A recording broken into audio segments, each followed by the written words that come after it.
इस अध्याय के पहले और दूसरे श्लोक में जिस राज विद्या की महिमा कही गई है, अब आगे के 2 श्लोकों में उसी का वर्णन करते हैं। मया तत्मिदं सर्व जगत व्यक्त मूर्तिना मत स्थानि सर्वभूतानि न चाहम तेष्वस्थितः न च मत स्थानि भूतानि पश्य मे योगमेश्वरम भूत भ्रन्न च भूतस्थो ममात्मा भूत भावनः। इसकी व्याख्या इस प्रकार है। मया तत्विदम सर्व जगत व्यक्त मूर्तिना, मन बुद्धि इंद्रियों में जिसका ज्ञान होता है वह भगवान का व्यक्त रूप है, और जो मन बुद्धि इंद्रियों का विषय नहीं है अर्थात मन आदि जिनको नहीं जान सकते वह भगवान का अव्यक्त रूप है। यहाँ भगवान ने मया पद से व्यक्त साकार स्वरूप और अव्यक्त मूर्तिना पद से अव्यक्त निराकार स्वरूप बताया है। इसका तात्पर्य है कि भगवान व्यक्त रूप से भी और अव्यक्त रूप से भी हैं। इस प्रकार भगवान की यहाँ व्यक्त अव्यक्त साकार निराकार कहने की गूढ़ गूढ़ाभि संधि समग्र रूप से है, अर्थात सगुण निर्गुण साकार निराकार आदि का भेद तो संप्रदायों को लेकर है। वास्तव में परमात्मा एक है। ये सगुण निर्गुण आदि एक ही परमात्मा के अलग अलग विशेषण हैं, अलग अलग नाम हैं।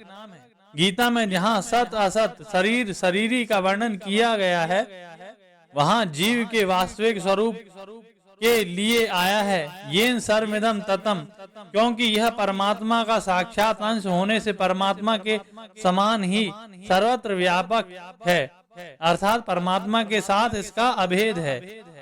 जहाँ सगुण निराकार की उपासना का वर्णन आया है वहाँ बताया है येन सर्वमिदं ततम।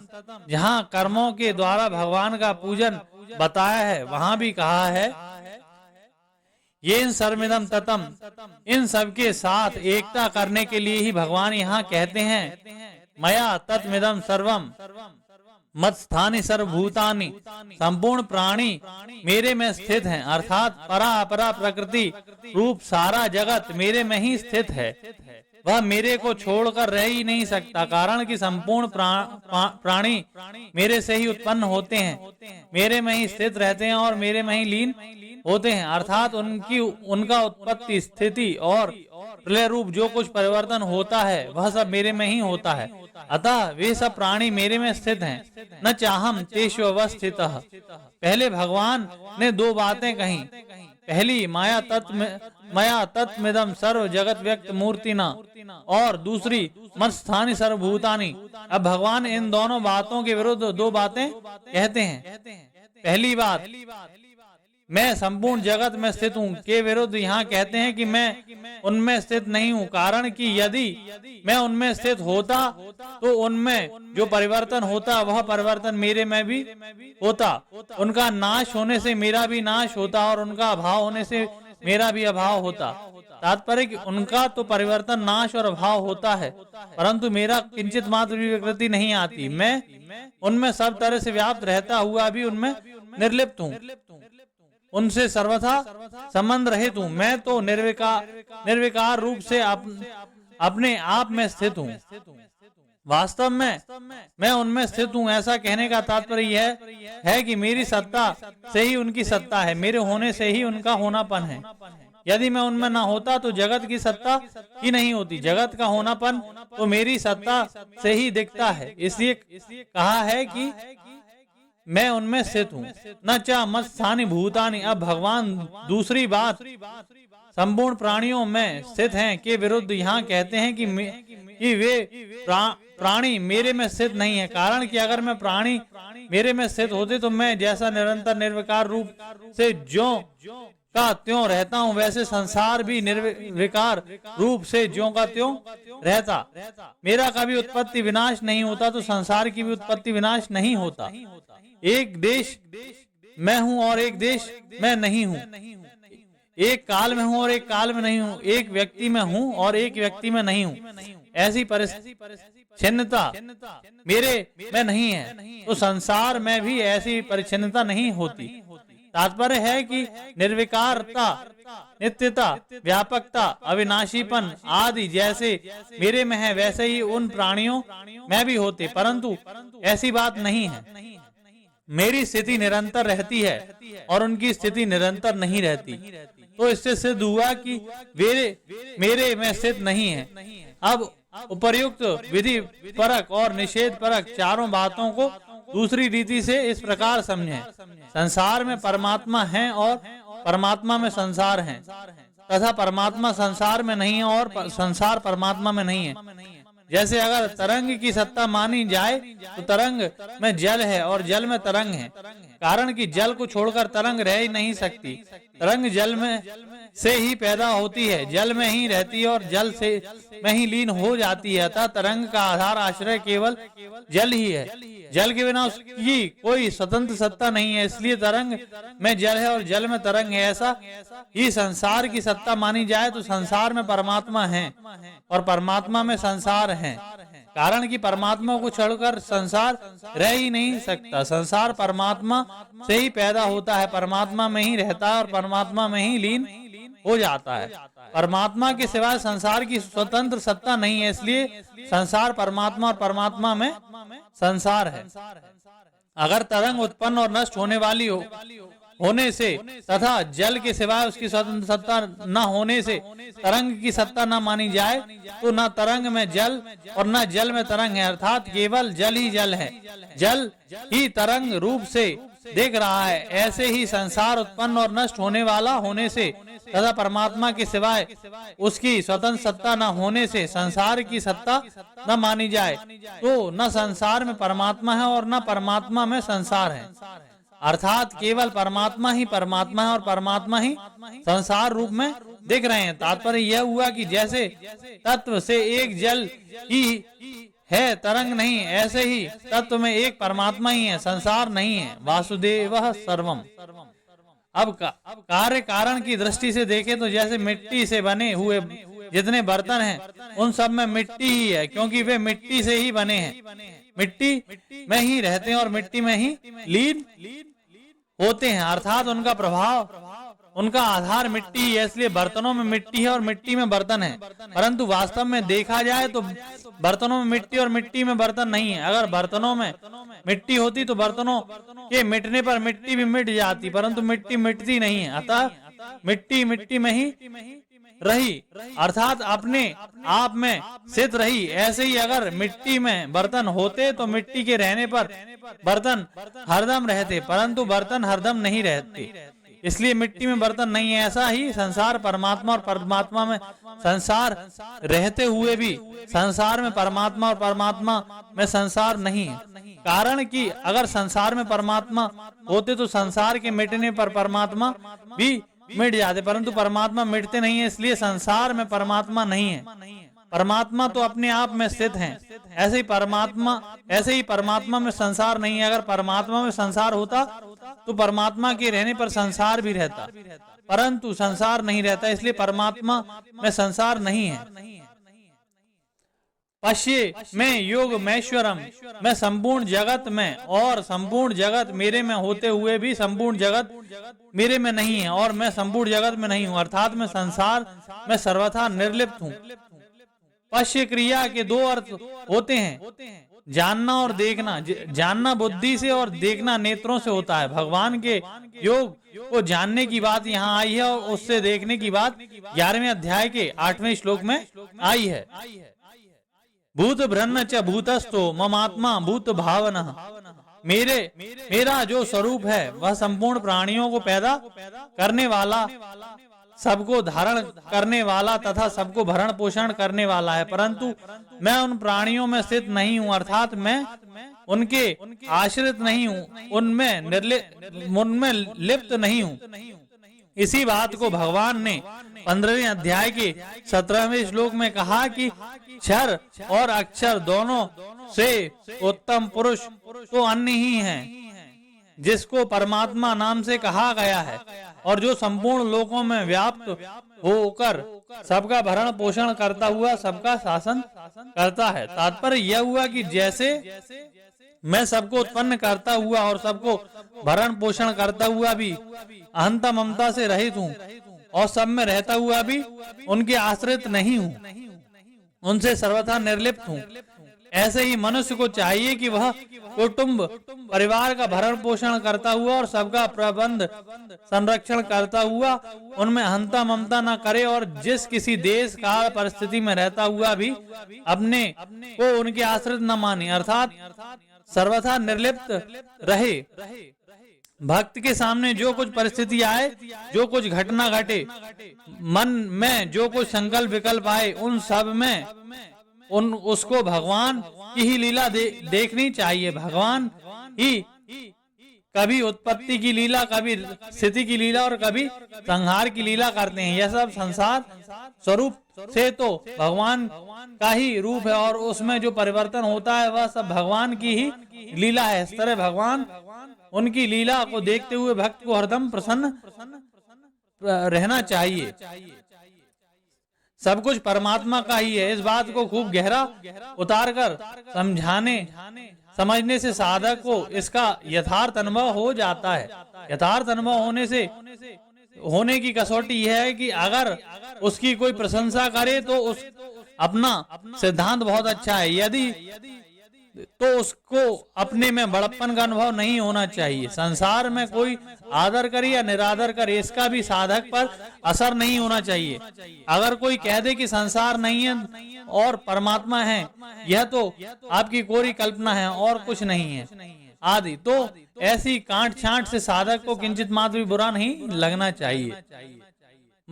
मया तत्मिदं सर्वम कहने का तात्पर्य है कि बर्फ में जल की तरह संसार में सत्ता रूप से एक सम शांत सदघन चिदघन आनंद घन परमात्मा परिपूर्ण है, जिसका प्रतिक्षण भाव हो रहा है और संसार की स्वतंत्र सत्ता है ही नहीं। अज्ञान के कारण संसार में जो सत्ता प्रतीत हो रही है वह भी परमात्मा की सत्ता के कारण ही है। जब सब में एक अभिव्यक्त सत्ता ही पूर्ण है तो फिर उसमें मैं, तू, यह और वह, ये चार विभाग कैसे हो सकते हैं? अहंता और ममता कैसे हो सकती है? राग द्वेष कैसे हो सकते हैं? जिसकी सत्ता ही नहीं है उसको मिटाने का अभ्यास ही कैसे हो सकता है? भगवान ने मत स्थानी सर्वभूतानि के लिए न च मत स्थानी भूतानि पद कहे हैं और मया तदमिदम सर्व जगत व्यक्त मूर्तिना के लिए न चाहम तेष्वस्थित पद कहे हैं। जब तक साधक में यह भाव है कि परमात्मा और संसार दो हैं, तब तक उसको यह समझना चाहिए कि परमात्मा में संसार है और संसार में परमात्मा है। परंतु जब दो का भाव न हो तब न परमात्मा में संसार है और न संसार में परमात्मा है। संसार को स्वतंत्र सत्ता जीव ने ही दी है। यो ये दम धर्यते जगत, संसार की स्वतंत्र सत्ता अहंता ममता और कामना के कारण ही है। जो परमात्मा में संसार को देखते हैं, अर्थात संसार को परमात्मा रूप से ना देखकर संसार रूप से जड़ देखते हैं, वे नास्तिक होते हैं। परंतु जो संसार में परमात्मा को देखते हैं, अर्थात संसार को संसार रूप से ना देखकर परमात्मा रूप से चिन्मय देखते हैं, वे आस्तिक होते हैं। अब भगवान पीछे के 2 श्लोकों में कही हुई बातों को दृष्टांत द्वारा स्पष्ट करते हैं। यथाकाशः स्थितो नित्यम वायुः सर्वत्र गो महान तथा सर्वाणि भूतानि मत्स्थानित्युपधारय। इसकी व्याख्या इस प्रकार है। यथा काशः स्थितो नित्यम वायुः सर्वत्र गो महान, जैसे सब जगह विचरने वाली महान वायु नित्य ही आकाश में स्थित रहती है, अर्थात वह कहीं निस्पंदन रूप से रहती है, कहीं सामान्य रूप से क्रियाशील रहती है, कहीं बड़े वेग से चलती है आदि, पर किसी भी रूप से चलने वाली वायु आकाश से अलग नहीं हो सकती। वह वायु कहीं रुकती हुई मालूम देगी और कहीं चलती हुई मालूम देगी, तो भी वह आकाश में ही रहेगी। आकाश को छोड़कर वह कहीं रह ही नहीं सकती। ऐसे ही तीनों लोकों और 14 भुवनों में घूमने वाले स्थावर जंगम संपूर्ण प्राणी मेरे में ही स्थित रहते हैं तथा सर्वाणि भूतानि मत स्थानी। भगवान ने चौथे श्लोक से छठे श्लोक तक 3 बार मत स्थानी शब्द का प्रयोग किया है। इसका तात्पर्य यह हुआ कि ये संपूर्ण प्राणी मेरे में ही स्थित हैं, मेरे को छोड़कर ये कहीं जा सकते ही नहीं। ये प्राणी प्रकृति और प्रकृति के कार्य शरीर आदि के साथ कितना ही घनिष्ठ संबंध मान लें तो भी वे प्रकृति और उसके कार्य से एक हो सकते ही नहीं, और अपने को मेरे से कितना ही अलग मान लें तो भी वे मेरे से अलग हो सकते ही नहीं।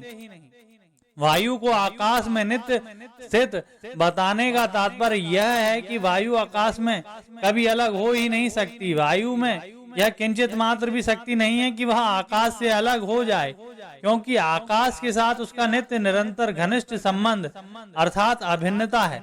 वायु आकाश का कार्य है और कार्य की कारण के साथ अभिन्नता होती है। कार्य केवल कार्य की दृष्टि से देखने पर कारण से भिन्न दिखता है, परंतु कारण से कार्य ही अलग सत्ता नहीं होती। जिस समय कार्य कारण में लीन रहता है उस समय कार्य कारण में प्राग भाव रूप से अर्थात अप्रकट रूप से रहता है। उत्पन्न होने पर कार्य भाव रूप से अर्थात प्रकट रूप से रहता है, और लीन होने पर कार्य प्रध्वंसा भाव रूप से अर्थात कारण रूप से रहता है। कार्य का प्रध्वंसा भाव नित्य रहता है, उसका कभी अभाव नहीं होता, क्योंकि वह कारण रूप से हो ही जाता है। इस रीति से वायु आकाश से ही उत्पन्न होती है, आकाश में ही स्थित रहती है और आकाश में ही लीन हो जाती है। अर्थात वायु की स्वतंत्र सत्ता न रहकर आकाश में ही रह जाता है। ऐसे ही जीवात्मा परमात्मा से ही प्रकट होता है, परमात्मा में ही स्थित रहता है और परमात्मा में ही लीन हो जाता है। अर्थात जीवात्मा की स्वतंत्र सत्ता न रहकर केवल परमात्मा ही रह जाते हैं।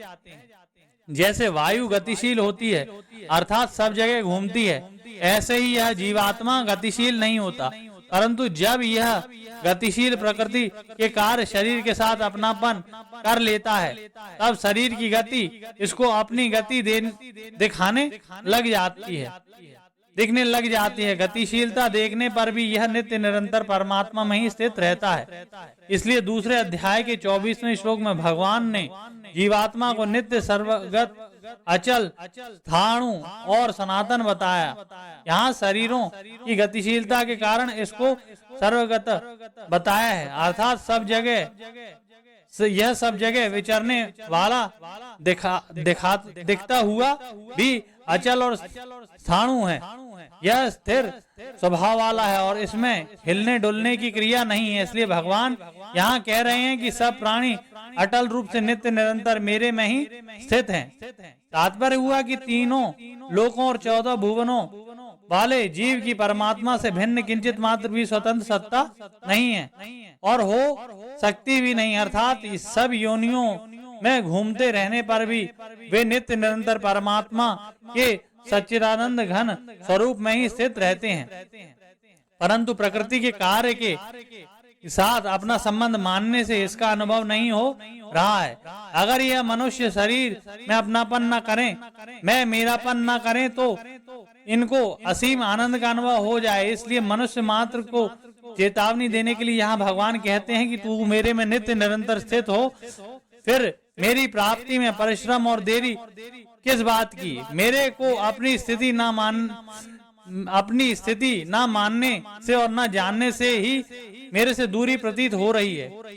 इति उपधारय, यह बात तुम विशेषता से धारण कर लो। मान लो कि चाहे सर्ग सृष्टि का समय हो चाहे प्रलय का समय हो, अनंत ब्रह्मांडों में संपूर्ण प्राणी सर्वथा मेरे में ही रहते हैं। मेरे से अलग उनकी स्थिति कभी हो ही नहीं सकती। ऐसी दृढ़ता से मान लेने पर प्रकृति के कार्य से विमुक्ता हो जाएगी और वास्तव में तत्व का अनुभव हो जाएगा। इस वास्तविक तत्व का अनुभव करने के लिए साधक दृढ़ता से ऐसा मान ले तो सब देश काल वस्तु व्यक्ति आदि में सर्वथा परिपूर्ण है। वे परमात्मा ही मेरे हैं। देश काल वस्तु व्यक्ति आदि कोई भी मेरा नहीं है और मैं उनका नहीं हूँ। संपूर्ण जीव भगवान में स्थित रहते हैं। भगवान में स्थित रहते हुए भी जीवों के शरीर में उत्पत्ति, स्थिति और प्रलय का क्रम चलता रहता है, क्योंकि सभी शरीर परिवर्तनशील हैं और यह जीव स्वयं अपरिवर्तनशील है। इस जीव की परमात्मा के साथ तात्विक एकता है, परंतु जब यह जीव परमात्मा से विमुख होकर शरीर के साथ अपनी एकता मान लेता है, तब इसे मैं पन की स्वतंत्र सत्ता का भान होने लगता है और मैं शरीर हूँ। इस मैं पन मैं एक तो परमात्मा का अंश है और एक प्रकृति का अंश है। यह जीव का स्वरूप हुआ। जीव अंश तो है परमात्मा का, पर पकड़ लेता है प्रकृति के अंश को।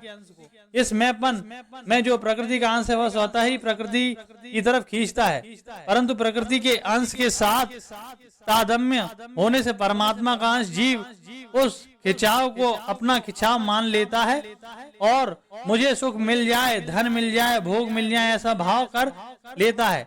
ऐसा भाव करने से वह परमात्मा से विशेष विमुख हो जाता है। उसमें संसार का सुख हरदम रहे, पदार्थ का संयोग हरदम रहे, यह शरीर मेरे साथ तथा मैं शरीर के साथ सदा रहूं, ऐसी जो इच्छा रहती है, यह इच्छा वास्तव में परमात्मा के साथ रहने की है, क्योंकि उसका नित्य संबंध तो परमात्मा के साथ ही है। जीव शरीरों के साथ कितना ही घुल मिल जाए, पर परमात्मा की तरफ उसका खिंचाव कभी मिटता नहीं है, मिटने की संभावना ही नहीं है। मैं नित्य निरंतर रहूं, सदा सुखी रहूं तथा मुझे सर्वोपरि सुख मिले, इस रूप में परमात्मा का खिंचाव रहता ही है। परंतु उससे भूल यह होती है कि वह जड़ अंश की मुख्यता से इस सर्वोपरि सुख को जड़ के द्वारा ही प्राप्त करने की इच्छा करता है। वह भूल से उस सुख को चाहने लगता है जिस सुख पर उसका अधिकार नहीं है। अगर वह सजग सावधान हो जाए और भोगों में कोई सुख नहीं है, आज तक कोई सा भी संयोग नहीं रहा, रहना संभव ही नहीं, ऐसा समझ ले, तो सांसारिक संयोग जन्य सुख की इच्छा मिट जाएगी और वास्तविक सर्वोपरि नित्य रहने वाले सुख की इच्छा, जो की आवश्यकता है, जागृत हो जाएगी। यह आवश्यकता जो जागृत होती है, त्यों तो ही नाशवान पदार्थों से विमुक्ता होती चली जाएगी और नाशवान पदार्थों से सर्वथा विमुक्ता होने पर मेरी स्थिति को अनादिकाल से परमात्मा में ही है, इसका अनुभव हो जाएगा। इस श्लोक में वायु के लिए दो पद आए हैं, सर्वगतः और महान। इससे यह समझना चाहिए कि जीवात्मा भी संसार की दृष्टि से प्रकृति से संबंध में 84 लाख योनियां, 3 लोक, 14 भुवन आदि में घूमने के कारण सर्वगतः है। महान पद से अनंत ब्रह्मांड के सभी जीव समुदाय समझना चाहिए। जैसे वायु नित्यहीन आकाश में स्थित रहती है, अर्थात वायु का आकाश से नित्य संबंध है, ऐसे ही जीव मात्र का परमात्मा के साथ नित्य संबंध, नित्य योग है। पूर्व श्लोक में भगवान ने संपूर्ण प्राणियों की स्थिति अपने में बताई, पर उनके महासर्ग और महाप्रलय का वर्णन करना बाकी रह गया, अतः उसका वर्णन आगे के 2 श्लोकों में करते हैं। सर्वभूतानि कौन्तेय प्रकृतिम यान्ति मामिकाम कल्पक्षये पुनस्तानि कल्पपादो विसृजाम्यहम्। इसकी व्याख्या इस प्रकार है। सर्वभूतानि कौन्तेय प्रकृतिम यान्ति मामिकाम कल्पक्षये, संपूर्ण प्राणी मेरे ही अंश हैं और सदा मेरे में ही स्थित रहने वाले हैं, परंतु जो प्रकृति और प्रकृति के कार्य शरीर आदि के साथ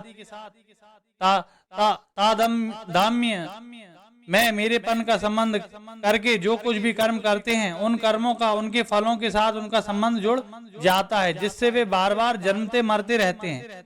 जब महाप्रलय का समय आता है, उस समय प्रकृति के परवश हुए वे संपूर्ण प्राणी प्रकृतिजन संबंध को लेकर, अर्थात अपने अपने कर्मों को लेकर मेरी प्रकृति में लीन हो जाते हैं।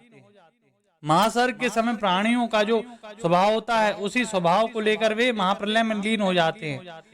पुनस्तानि कल्पपादो विसृजाम्यहम्, महाप्रलय के साथ अपने अपने कर्मों को लेकर प्रकृति में लीन हुए प्राणियों के कर्म जब परिपक्व होकर फल देने के लिए उन्मुख हो जाते हैं, तब प्रभु के मन में बहुश्यम प्रजा ये ऐसा संकल्प हो जाता है। यही महासर्ग का आरंभ है। इसी को 8वें अध्याय के 3रे श्लोक में कहा है, भूत भवोद भव करो विसर्ग कर्म संगीत, अर्थात संपूर्ण प्राणियों का जो होनापन है उसको प्रकट करने के लिए भगवान जो संकल्प है यही विसर्ग त्याग है और यही आदि कर्म है।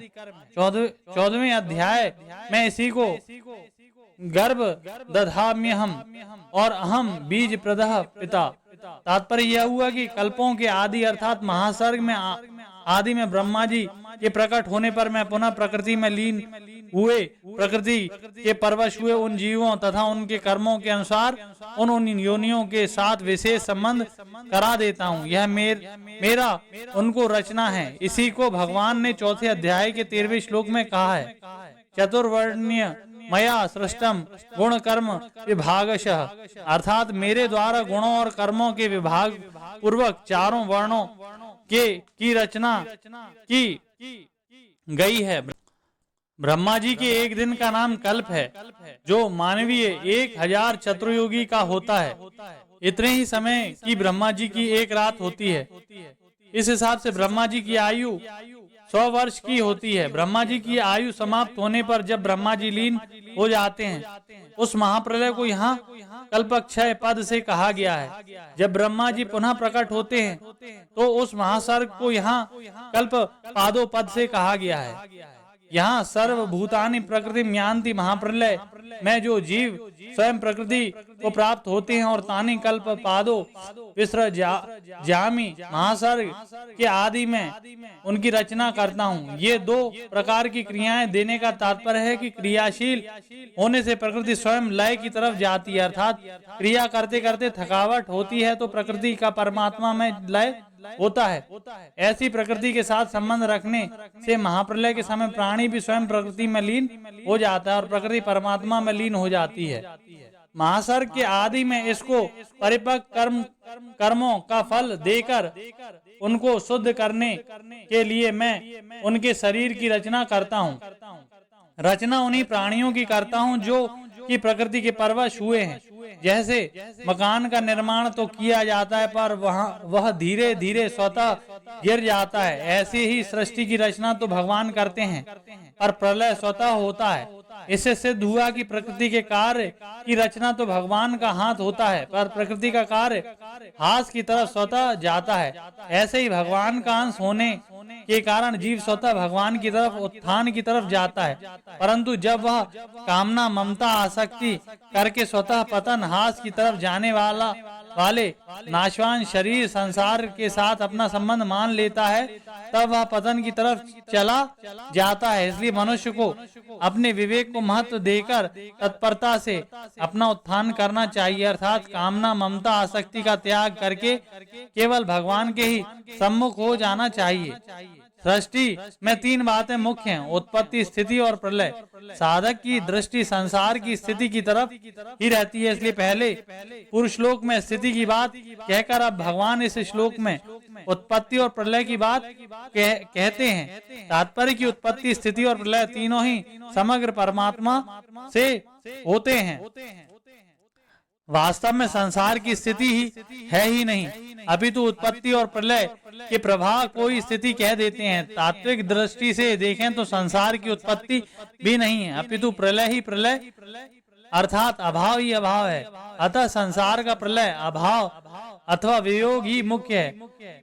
नास्तो वेदते भावः प्रकृतिम समवष्टभ्य विसृजामि पुनः पुनः भूतग्राममिमं कृतस्नमवशं प्रकृतिर्वशात्। इसकी व्याख्या इस प्रकार है। यहाँ प्रकृति शब्द व्यष्टि प्रकृति का वाचक है। महाप्रलय के समय सभी प्राणी अपनी व्यष्टि प्रकृति में लीन हो जाते हैं। व्यष्टि प्रकृति समष्टि प्रकृति में लीन होती है और समष्टि प्रकृति परमात्मा में लीन हो जाती है। परंतु जब महासर्ग का समय आता है तब जीवों के कर्म फल देने के लिए उन्मुख हो जाते हैं। उस उन्मुखता के कारण भगवान में बहुश्याम प्रजाये यह संकल्प होता है, जिससे समष्टि प्रकृति में क्षोभ हलचल पैदा हो जाती है। जैसे दही को बिलोया जाए तो उसमें मक्खन और छाछ ये 2 चीजें पैदा हो जाती हैं। मक्खन तो ऊपर आ जाता है और छाछ नीचे रह जाती है। यहाँ मक्खन सात्विक और छाछ तामस और विलोना रूप क्रिया राजस है। ऐसे ही भगवान के संकल्प से प्रकृति में क्षोभ हुआ तो प्रकृति से सात्विक, राजस और तामस ये तीनों गुण पैदा हो गए। उन तीनों गुणों से स्वर्ग, मृत्यु और पाताल ये 3 लोक पैदा हुए। उन तीनों लोकों में भी अपने अपने गुण, कर्म और स्वभाव से सात्विक, राजस और तामस जीव पैदा हुए। अर्थात कोई सत्व प्रधान, कोई रजह प्रधान और कोई तमह प्रधान है। इसी महासर्ग का वर्णन 14वें अध्याय के 3-4 श्लोक में किया गया है। वहाँ परमात्मा की प्रकृति को महद ब्रह्म कहा गया है और परमात्मा के अंश जीवों का अपने अपने गुण, कर्म और स्वभाव के अनुसार प्रकृति के साथ विशेष संबंध करा देने को बीज स्थापन करना कहा गया है। तत्व से प्रकृति भगवान से अभिन्न है, अतः स्वभाव में भगवान का स्वरूप प्रकृति सहित ही है। भगवान को प्रकृति रहित मानना और इनको एक देशीय मानना जो संभव ही नहीं है।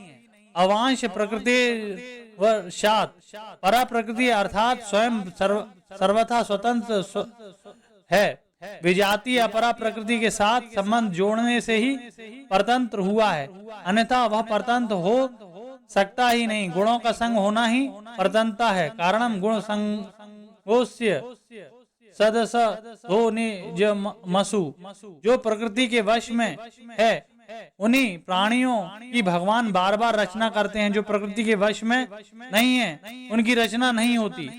सर्गेपि नोप जायन्ते प्रलय न व्यथन्ति च। आसक्ति और कर्तव्याभिमान पूर्वक कर्म करने से मनुष्य कर्मों से बंध जाता है। भगवान बार बार सृष्टि रचना रूप कर्म करने से भी क्यों नहीं बंधते, इसका उत्तर भगवान आगे के श्लोक में देते हैं। न च मा तानि कर्माणि निबध्रन्ति धनंजय उदासीन वदासीन म सक्तम तेषु कर्मसु। इसकी व्याख्या इस प्रकार है। महासर्ग के आदि में प्रकृति के परवश हुए प्राणियों की उनके कर्मों के अनुसार विविध प्रकार से रचना रूप जो कर्म है उसमें मेरी आसक्ति नहीं है, कारण कि मैं उसमें उदासीन ही की तरह रहता हूँ। अर्थात प्राणियों के उत्पन्न होने पर मैं हर्षित नहीं होता और उनकी प्रकृति में लीन होने पर मैं खिन्न नहीं होता। यहाँ उदासीन वत पद में वत प्रत्यय है, उसका अर्थ तरह होता है। अतः इस पद का अर्थ हुआ उदासीन की तरह। भगवान ने अपने को उदासीन की तरह क्यों कहा? कारण कि मनुष्य उसी वस्तु से उदासीन होता है जिस वस्तु की सत्ता मान्यता है, परंतु जिस संसार की उत्पत्ति, स्थिति और प्रलय होता है उसकी भगवान के सिवाय कोई स्वतंत्रता ही नहीं है। इसलिए भगवान उस संसार की रचना रूप कर्म से उदासीन क्या रहें, वे तो उदासीन की तरह रहते हैं। क्योंकि भगवान की दृष्टि में संसार की कोई सत्ता ही नहीं है। तात्पर्य कि वास्तव में यह सब भगवान का ही स्वरूप है, इसकी स्वतंत्र सत्ता है ही नहीं। जो अपने स्वरूप से भगवान का उदासीन रहे, इससे भगवान उदासीन की तरह हैं। न च मा तानि कर्माणि निबध्रन्ति। पुरुष लोक में भगवान ने कहा मैं प्राणियों को बार बार रचता हूँ, उन रचना रूप कर्मों को ही यहाँ तानि कहा गया है। वे कर्म मेरे को नहीं बांधते, क्योंकि उन कर्मों और फलों के साथ मेरा कोई संबंध नहीं है। ऐसा कहकर भगवान मनुष्य मात्र को यह शिक्षा देते हैं कि कर्म बंधन से छूटने की युक्ति बताते हैं कि जैसे मैं कर्मों में आसक्त न होने से बंधता हूँ नहीं हूँ, ऐसे ही तुम लोग भी कर्मों में अपने उनके फलों में आसक्त न रखो। तो सब कर्म करते हुए भी उनमें बंधोगे नहीं। अगर तुम लोग कर्मों में और उनके फलों में आसक्ति रखोगे तो तुमको दुख पाना ही पड़ेगा, बार बार जन्मना मरना ही पड़ेगा। कारण कि कर्मों का आरंभ और अंत होता है तथा फल के उत्पन्न होकर नष्ट हो जाते हैं, पर कर्म फल की इच्छा के कारण मनुष्य बंध जाता है। यह कितने आश्चर्य की बात है कि कर्म और उनका फल तो नहीं रहता, पर बंधन रह जाता है। ऐसे ही वस्तु नहीं रहती, पर वस्तु का संबंध बंधन रह जाता है। संबंधी नहीं रहता, पर उसका संबंध रह जाता है। पुरुष लोक में आसक्ति का निषेध करके अब भगवान कृतत्वाभिमान का निषेध करते हैं। मयाध्यक्षेण प्रकृति स्वयते सचराचरम हेतु नानेन कौन्तेय जगत द्विपरिवर्तते। इसकी व्याख्या इस प्रकार है, मेरे से सत्ता स्फूर्ति पाकर ही प्रकृति चर अचर जड़ चेतन आदि भौतिक सृष्टि को रचती है। जैसे बर्फ का जमना, हीटर का जलना, ट्राम और रेल का आना जाना, लिफ्ट का चढ़ना उतरना, हजारों मील दूरी पर बोले जाने वाले शब्द का सुनना, हजारों मील दूरी पर होने वाले नाटक आदि को देखना, शरीर के भीतर का चित्र लेना, अल्प समय में ही बड़े से बड़े हिसाब कर लेना आदि आदि कार्य विभिन्न विभिन्न यंत्रों के द्वारा होते हैं। परंतु उन सभी यंत्रों में शक्ति बिजली की होती है। बिजली की शक्ति के बिना वे यंत्र स्वयं कार्य कर ही नहीं सकते, क्योंकि उन यंत्रों में बिजली को छोड़कर कोई सामर्थ्य नहीं है। ऐसे ही संसार में जो भी परिवर्तन हो रहा है, अर्थात अनंत ब्रह्मांडों का सृजन, पालन और संहार, स्वर्ग आदि लोकों में और नरकों में पुण्य पाप के फल का भोग, तरह तरह की विचित्र परिस्थिति और घटनाएं, तरह तरह की आकृतियां, वेशभूषा, स्वभाव आदि जो कुछ भी हो रहा है वह सब का सब प्रकृति के द्वारा हो रहा है, पर वास्तव में हो रहा है भगवान की अध्यक्षता अर्थात सत्ता स्फूर्ति से ही। भगवान की सत्ता स्फूर्ति के बिना प्रकृति ऐसे विचित्र काम कर ही नहीं सकती, क्योंकि भगवान को छोड़कर प्रकृति में ऐसी स्वतंत्र सामर्थ्य ही नहीं है कि जिससे वह ऐसे ऐसे काम कर सके। तात्पर्य यह हुआ कि जैसे बिजली में सब शक्तियां हैं पर वे मशीनों के द्वारा ही प्रकट होती हैं, ऐसे ही भगवान में अनंत शक्तियां हैं पर वह प्रकृति के द्वारा ही प्रकट होती हैं। भगवान से सत्ता स्फूर्ति पाकर ही प्रकृति चराचर सहित संपूर्ण प्राणियों की रचना करती है, अर्थात सब परिवर्तन प्रकृति में ही होता है, भगवान में नहीं। जब तक प्राणियों का प्रकृति के साथ संबंध रहता है तब तक प्रकृति की परवशता के कारण उनमें विविध परिवर्तन होता रहता है, अर्थात उनकी कहीं भी स्थिति स्थायी नहीं होती, अपितु वे जन्म मरण के चक्र में घूमते रहते हैं। प्रकृति को परमात्मा के अधीन रहकर संपूर्ण सृष्टि की रचना करती है, पर जीव प्रकृति के अधीन होकर जन्म मरण के चक्र में घूमता है। तात्पर्य कि परमात्मा तो स्वतंत्र हैं, पर उनका अंश जीवात्मा सुख की इच्छा के कारण परतंत्र हो जाता है। तत्व से भगवान शक्तिमान और प्रकृति शक्ति एक होते हुए भी मनुष्यों को समझाने की दृष्टि से भगवान कहते हैं कि सृष्टि की रचना में प्रकृति का मुख्य हाथ है। वास्तव में न प्रकृति स्वतंत्र सत्ता है न कर्मों की।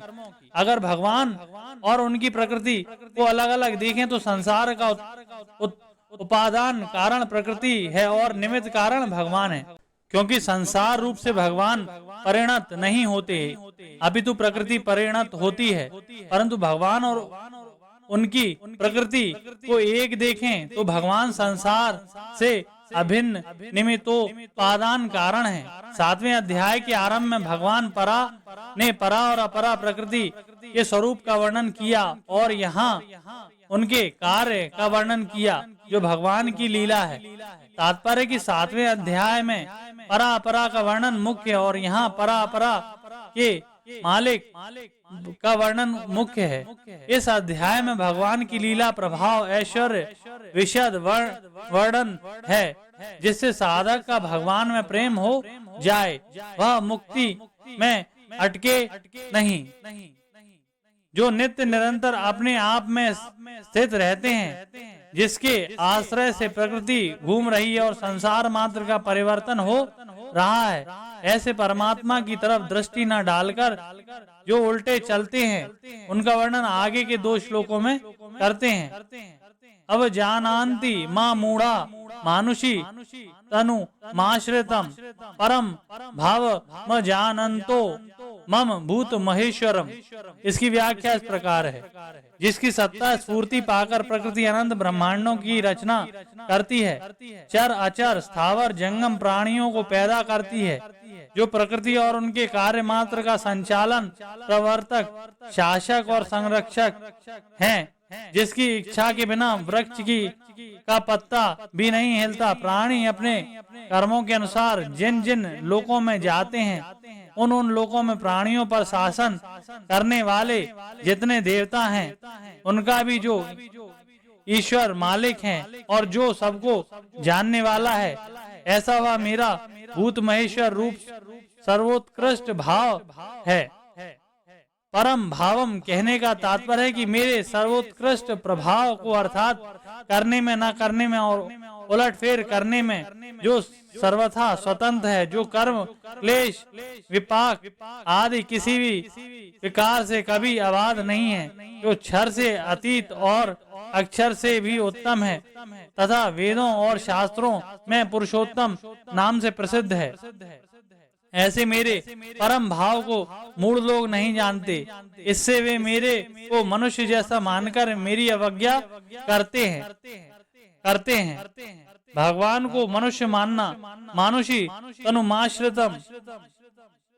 भगवान को मनुष्य मानना क्या है? जैसे साधारण मनुष्य अपने को शरीर, कुटुंब, परिवार, धन संपत्ति, पद, अधिकारी आदि को आश्रित मानते हैं, अर्थात शरीर, कुटुंब आदि को इज्जत प्रतिष्ठा, अपनी इज्जत प्रतिष्ठा मानते हैं। उन पदार्थों के मिलने से अपने को बड़ा मानते हैं और उनको न मिलने पर अपने को छोटा मानते हैं। और जैसे साधारण प्राणी पहले प्रकट नहीं थे, बीच में प्रकट हो जाते हैं और अंत में पुनः प्रकट हो जाते हैं, ऐसे ही मेरे को साधारण मनुष्य मानते हैं। वे मेरे को मनुष्य शरीर के परवश मानते हैं, अर्थात जैसे साधारण मनुष्य होते हैं ऐसे ही साधारण मनुष्य कृष्ण हैं, ऐसा मानते हैं।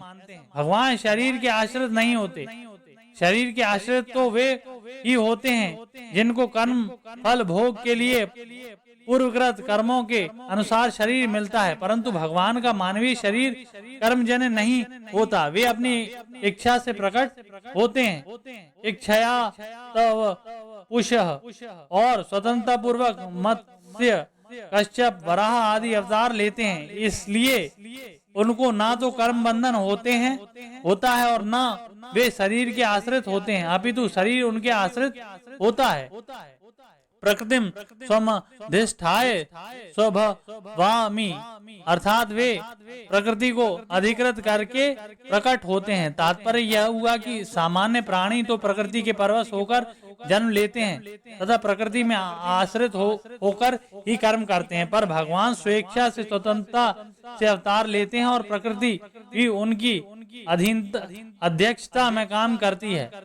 मूढ़ लोग मेरे अवतार को तत्व से को न जानकर मेरे को मनुष्य शरीर के आश्रित मानते हैं, अर्थात उनको होना तो चाहिए मेरे शरण पर मानते मेरे को मनुष्य शरीर के शरण, तो वे मेरे शरण कैसे होंगे? हो ही नहीं सकते। यही बात भगवान ने 7वें अध्याय में कही है कि बुद्धिहीन लोग मेरे अज अविनाशी परम भाव को न जानते हुए मेरे को साधारण मनुष्य मानते हैं। 7वें अध्याय का 24वां श्लोक। इसलिए वे मेरे शरण न होकर देवताओं के शरण होते हैं। 7वें अध्याय का 20वां श्लोक। अवजानन्ति मां मूढ़ः, जिसकी अध्यक्षता में प्रकृति अनंत ब्रह्मांडों को उत्पन्न और लीन करती है, जिसकी सत्ता स्फूर्ति से संसार में सब कुछ हो रहा है और जिसने कृपा करके अपनी प्राप्ति के लिए मनुष्य शरीर दिया है, ऐसे मुझ पर सत्य तत्व की मूढ़ लोग अवहेलना करते हैं। वे मेरे को न मानकर उत्पत्ति विनाशील पदार्थों को ही सत्य मानकर उनका संग्रह करने और भोग भोगने में ही लगे रहते हैं। यही मेरी अवज्ञा अवहेलना करना है। इस श्लोक में भगवान के प्रभाव का विशेष वर्णन हुआ है। भगवान से बड़ा कोई ईश्वर नहीं है, वे सर्वोपरि हैं, परंतु अज्ञानी मनुष्य उनको स्वरूप से नहीं जानते। वे अलौकिक भगवान को भी अपनी तरह लौकिक मानते हैं। कुछ लोग ऐसा मानते हैं कि भगवान श्री कृष्ण एक योगी थे, ईश्वर नहीं थे। योग के 8 अंग हैं: यम, नियम, आसन, प्राणायाम, प्रत्याहार, धारणा, ध्यान और समाधि। इसमें सबसे पहले यम आता है। यम 5 है: अहिंसा, सत्य, आस्तेय, ब्रह्मचर्य और अपरिग्रह। अतः जो योगी होगा वह यम का पालन अवश्य करेगा, अर्थात वह सत्य ही बोलेगा। अगर वह असत्य बोलता है तो वह योगी नहीं हो सकता, क्योंकि उसने योग के पहले अंग यम का ही पालन नहीं किया। गीता में भगवान श्री कृष्ण ने जगह जगह अपने को ईश्वर कहा है। अतः अगर वे योगी हैं तो वे सत्य बोलते हैं, और अगर वे सत्य बोलते हैं तो वे समग्र ईश्वर हैं, यह मानना ही पड़ेगा। अब भगवान आगे के श्लोक में अपनी अवज्ञा का फल बताते हैं। मेघाशा मेघ कर्मणो मेघ ज्ञाना विचेतसः राक्षसी मासुरीम चैव प्रकृतिम मोहिनीम श्रिता। इसकी व्याख्या इस प्रकार है। मेघाशाह, जो लोग भगवान से विमुख होते हैं, वे सांसारिक भोग चाहते हैं, स्वर्ग चाहते हैं, तो उनकी वे सब कामनाएं व्यर्थ ही होती हैं। कारण कि नाशवान और परिवर्तनशील वस्तु की कामना पूरी होगी ही, यह कोई नियम नहीं है। अगर कभी पूरी हो भी जाए तो वह टिकेगी नहीं, अर्थात फल देकर नष्ट हो जाएगी। मेघ कर्मणः, भगवान से विमुख हुए मनुष्य शास्त्रवेद कितने ही शुभ कर्म करें, पर अंत में वे सभी व्यर्थ हो जाएंगे। कारण कि मनुष्य अगर सकाम भाव से शास्त्रवेद यज्ञ दान आदि कर्म भी करेंगे तो भी उन कर्मों का आदि और अंत होगा, और उनके फल का भी आदि और अंत होगा। मेघ ज्ञाना, उनके सब ज्ञान व्यर्थ हैं। भगवान से विमुख होकर उन्होंने संसार की सब भाषाएं सीख ली, सब लिपियां सीख ली, तरह तरह की कलाएं सीख ली, तरह तरह की विधाओं का ज्ञान प्राप्त कर लिया, कई तरह के आविष्कार कर लिए, अंततः अनंत प्रकार के ज्ञान प्राप्त कर लिए, पर इससे उनका कल्याण नहीं होगा, जन्म मरण नहीं छूटेगा, इसलिए वे सब ज्ञान निष्फल हैं।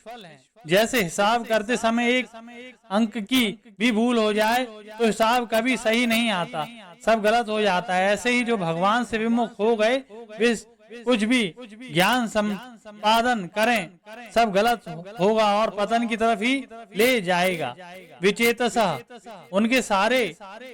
उनको सार असार नित्य अनित्य लाभ हानि कर्तव्य अकर्तव्य मुक्ति बंधन आदि बातों का ज्ञान नहीं है। राक्षसी मासुरीम चैव प्रकृतिम मोहिनीम श्रिता, जो मनुष्य अपना स्वार्थ सिद्ध करने में, अपनी कामना पूर्ति करने में, अपने प्राणों का पोषण करने में ही लगे रहते हैं, दूसरों को कितना दुख हो रहा है, दूसरों का कितना नुकसान हो रहा है, इसकी परवाह नहीं करते, वे आसुरी स्वभाव वाले होते हैं। जिनके स्वार्थ में कामना पूर्ति में बाधा लग जाती है, उनको गुस्सा आ जाता है, और गुस्से में आकर वे अपने स्वार्थ सिद्धि करने के लिए दूसरों का नुकसान कर देते हैं। वे राक्षसी स्वभाव वाले होते हैं। इस श्लोक में आसुरी संपत्ति की बात आई है, जिसका फल सहित विस्तार से वर्णन भगवान ने 16वें अध्याय में किया है। आसुरी संपत्ति का फल है 84 लाख योनियों तथा नरकों की प्राप्ति। आसुरी प्रकृति वाले मनुष्य जो फल चाहते हैं वह तो उनको नहीं मिलता, पर अनिष्ट फल तो उनको मिलता ही है। वे पाप तो करते हैं सुख पाने के लिए, पर सुख तो मिलता नहीं, दुख जरूर पाना पड़ता है। वे कहते हैं भगवान की अवज्ञा, वे करते तो हैं भगवान की अवज्ञा, पर परिणाम में अपना ही नुकसान करते हैं। भगवान में क्या फर्क पड़ा।